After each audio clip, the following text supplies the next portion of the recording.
তেল বসিয়ে দিয়েছি, জিরা দিয়ে দিব। তেল আর জিরার সঙ্গে গরম হতে থাকুক। ধুয়ে রাখা মাছের ভিতর দিয়ে দেবো মরিচের গুঁড়ো, হলুদ, লবণ দিয়ে ভালোভাবে মাখিয়ে নিব।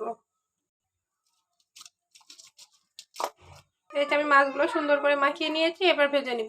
ম্যারিনেট করা মাছগুলো আমি তেলের ভিতরে দিয়ে দেবো। যে তেলের ভিতরে আমি আগে থেকে জিরা দিয়ে রাখছিলাম ওইটা, একদম জিরা দিয়ে মাছ ভাজি করে দেখবেন, খেতে দেখবেন খুব ভালো লাগে।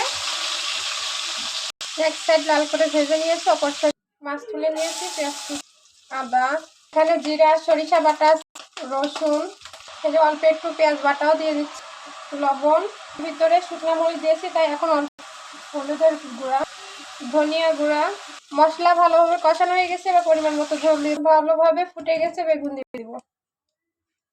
আর দিব ভেজে রাখা মাছগুলা, কারণ বেগুন হতে বেশি সময়।